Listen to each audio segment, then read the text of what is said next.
Всем привет! Я вот возле нашего местного хелси-центра, медпункт так называемый. Хотела записаться на анализ крови в понедельник. Я подходила раньше, спрашивала. Она говорит, запишитесь на неделе. Получается, в пятницу прошлую, да, я спросила. Она говорит, мест нет на понедельник. Я думаю, подойду позже. Как-то тот раз я просто подошла, спросила, она говорит, хорошо, приходите. И все, и я как бы уже в очереди была. А здесь что-то непонятное. В общем, сказала, мест нету, могу вас записать на 1 число, 10 утра. Ну ладно, 1 так 1. Хочу с вами поделиться радостной новостью, самой важной. Мы поменяли школу. Детки пойдут уже с 1 сентября в местную школу. Мы долго об этом мечтали, и я, и детки. Я смогла это осуществить. Нам повезло, не знаю, как звезды сошлись. Если вы смотрели мои более ранние видео, то я рассказывала, когда мы только переехали из Горманстон-парка другого каунти сюда, в Роддауни, то мы не попали в местную школу, хотя нас всех обнадежили заранее, мы все заранее подавали документы, но директор как-то вот прошелся по домикам просто, из первого по какой-то, насколько хватило мест. И нам пришлось идти в школу Эрил, соседнее село. Там дети учились первый год по 3 в одном классе. Получилось, что Родька был в seniors, и он отдельно был, а Марк с Евой были в одном классе, и плюс еще один класс. Потом на следующий год прибавилось, наверное, людей, и они сделали уже 2 класса в одном, и получилось, что Родька перешел в 1 класс, и он с Евой учился, а Марк пошел в 4 класс в другой. Не скажу, что школа плохая, в принципе, по образованию никаких вопросов, но самое важное касалось Евы. У нее там не складывалось общение, какой-то мальчик-ирландец с самого первого дня ее булил. Он как-то провоцировал ее, обижал, чтобы она с ним заговорила. А она стеснялась первое время, а потом он продолжал вот ее вот так доставать. И она все больше закрывалась, и вот она говорит, я хочу, но вот не буду, не могу. Я с ней общалась, спрашивала, почему, как, что нужно. Ну вот никак. Хотя с учителем, который их брал отдельно, никаких проблем, она общалась чудесно. У нее очень хорошие результаты в школе. Она лучшая по рисованию художница. Все ее просили, дети, чтобы она нарисовала какие-то конкурсы, когда у них были.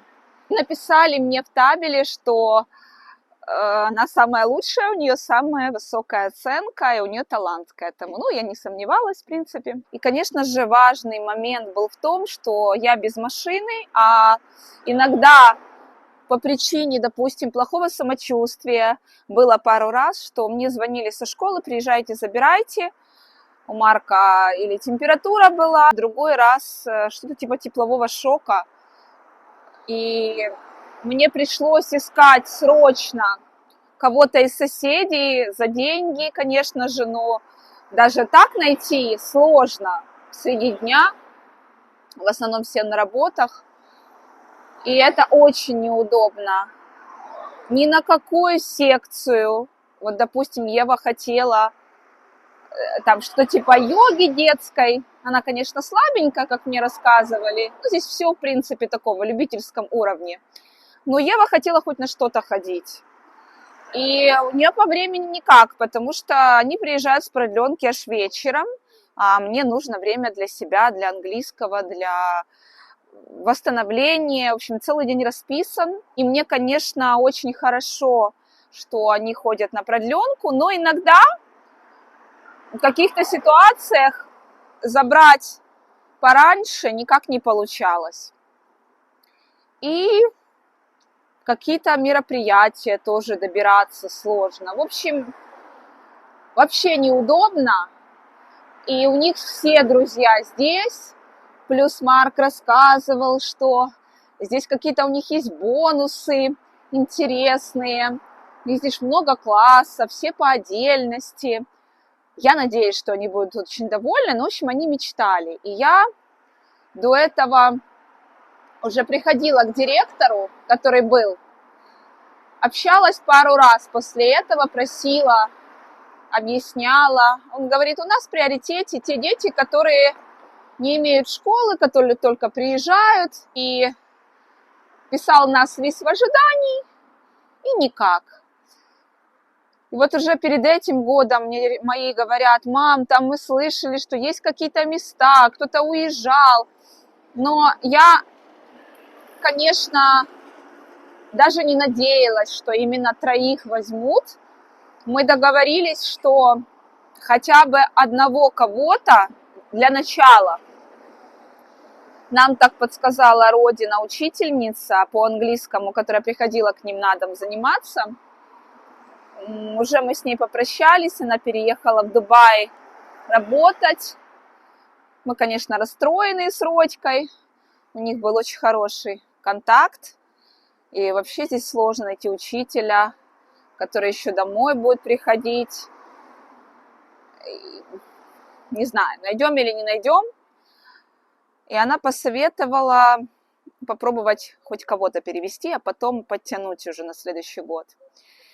И я написала на школьный имейл, пришла, здесь было все закрыто, они же аж ближе к школе начинают уже работать, поэтому написала на школьный имейл, мне ответили, спросили возраст детей, в каком классе они были, в какой школе учились, и потом спросили конкретно уже дату рождения, и я там расписала, что дети мечтают в эту школу попасть, расписала о Евиной проблеме.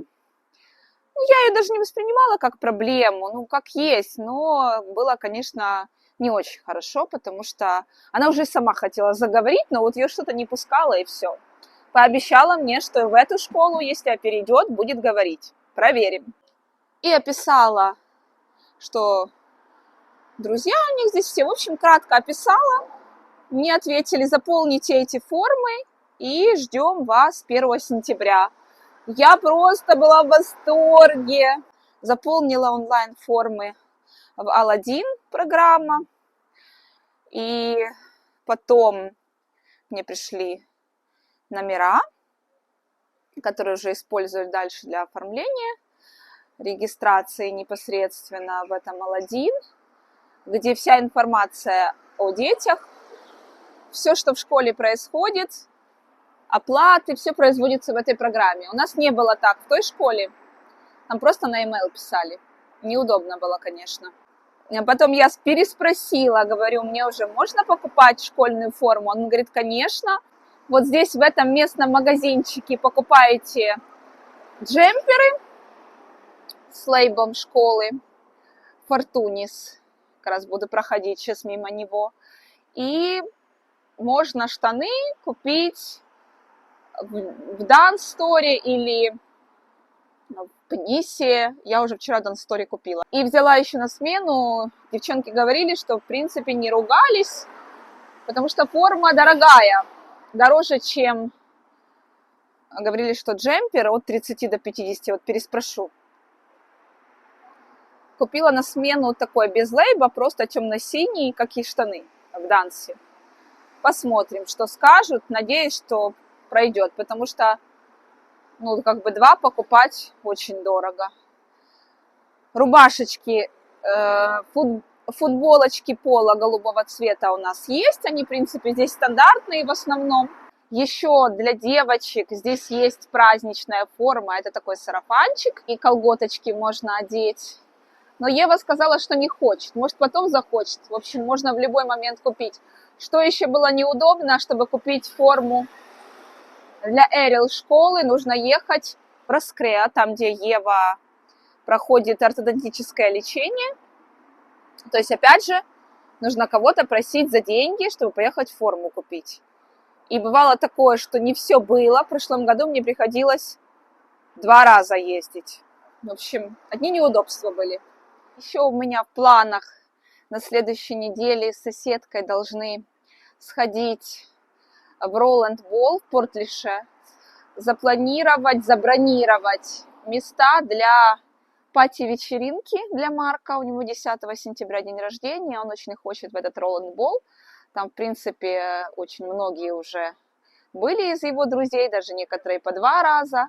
Там ролики специальные, езда на роликах, потом непосредственно игровая такая зона, и что еще? Боулинг. И самое важное – это стрелялки. Такая комната специальная с обмундированием, светящееся оружие. Говорили, что очень такое достаточно тяжелое обмундирование. Они очень хотят, и вот нужно будет забронировать. Это нужно делать за пару недель до. Вот, кстати, вот этот Фортунис, магазин, где я буду форму покупать. Я потихоньку восстанавливаюсь. Вчера сделала первую тренировку, такую более серьезную, на 30 минут, но без утяжеления. Не беру дополнительный вес, потихонечку, ну, вроде нормально себя чувствовала.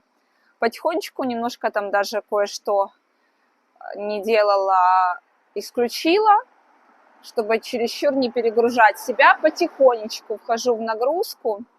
И 4 суток я ложусь спать в 11 и сплю в 7-7,5 часов. И, конечно же, самочувствие абсолютно другое, но еще пока такой бодрости, которой хотелось бы, еще нет. Это нужно время для этого, где-то недельку.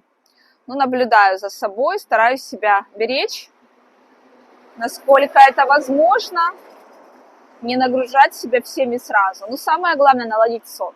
Вчера ко мне соседка обратилась, и еще до этого она обращалась, тоже давление померить, а у нее скачки повышенного давления. Но вот вчера она пришла уже спать, практически собиралась, и у нее давление было 135. Я думаю, что тоже где-то какой-то сбой режима, а проблемы с вегетативной нервной системой, они всегда возникают из-за нарушения режима сна-отдыха, каких-то перегрузов. И у всех оно по-разному. У кого-то это скачки высокого давления, потом это может перейти в гипертонию. Но, в принципе, даже низкое постоянное давление тоже часто переходит потом в гипертонию. Поэтому, если не заниматься этим сейчас, дальше проблемы с сердечно-сосудистой системой обеспечены. Я посоветовала сходить к доктору, но я уже до этого говорила, но не знаю, как насчет доктора, потому что конкретно здесь у нас доктор – это, конечно, чудо, потому что он пользуется чатом GPT.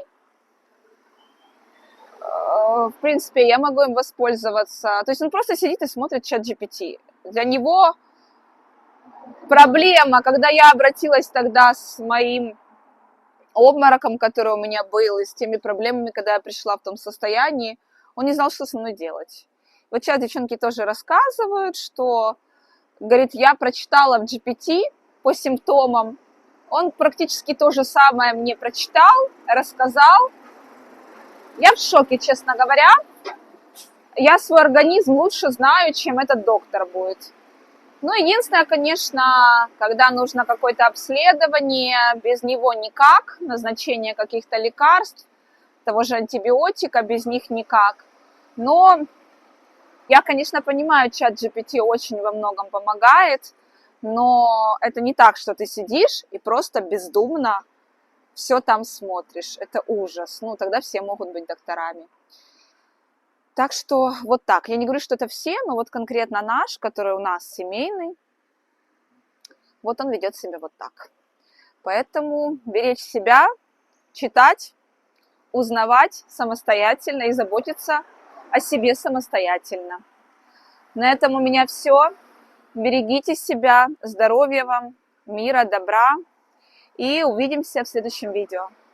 Прохожу мимо, хочу показать вам библиотеку, где мы берем книжки для Евы в основном и по английскому иногда занимаемся. Сделали ремонт, очень красиво, обновили так.